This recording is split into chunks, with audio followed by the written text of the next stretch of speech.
अब ये सवाल हमसे पूछ रहा था कि रूट n बताओ। अब आप कहोगे गुरुजी इन सब में तो यूनिट डिजिट भी सेम थी, लेकिन लास्ट 2 डिजिट तो सेम नहीं है ना भाई। 45 का स्क्वायर करते हैं, लास्ट 2 डिजिट आती है 25।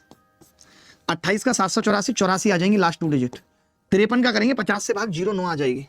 कोरिया का बच्चा बोला 25 और 9 34 अगर जोड़ दें तो लास्ट 2 डिजिट आ रही है जी 18। एक ही ऑप्शन में था, पूरा करने की जरूरत नहीं थी। इस सब तरीके से क्या होता है कि हमारा दिमाग नहीं था कि एक मोबाइल फोन इतने में बेचने पर 8.4% लाभ मिलता है, तो मोबाइल फोन का सीपी बताओ क्या होगा। सीपी बताओ क्या होगा, ये पूछ रहे दुर्गा जी।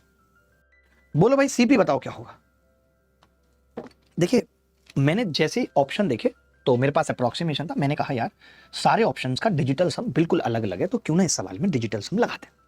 आपने खुद कहा कि देखिए जब किसी सामान को 8.4% लाभ पर बेचा जा रहा है, इसका मतलब क्या है? इसका मतलब है कि उस वस्तु की सीपी कितना हो चुकी है? 108.4% हो चुकी है। सब कुछ परसेंट में ही करेंगे।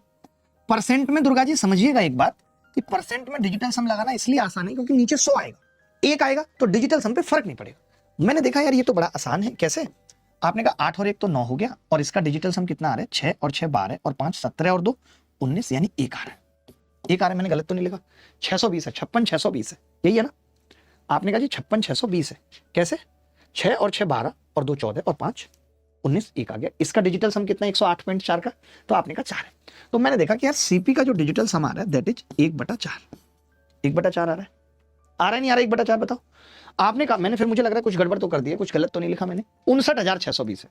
दुर्गा जी आप ऐसी बातें करोगे तो दिल टूट जाएगा। 59,620 है, 59 इंग्लिश में ठीक है, 59,620 है। मैं डर गया, तो मैंने कहा 59,620 का मतलब क्या है? 9 हट गया, 6 और 2 8 5 13, 4 ही आ रहा है। 4 ही आ रहा है, इधर भी डिजिटल सम, इधर भी 4 था, 4 से 4 कट गया, यानी सीपी का डिजिटल सम 1 आ रहा है।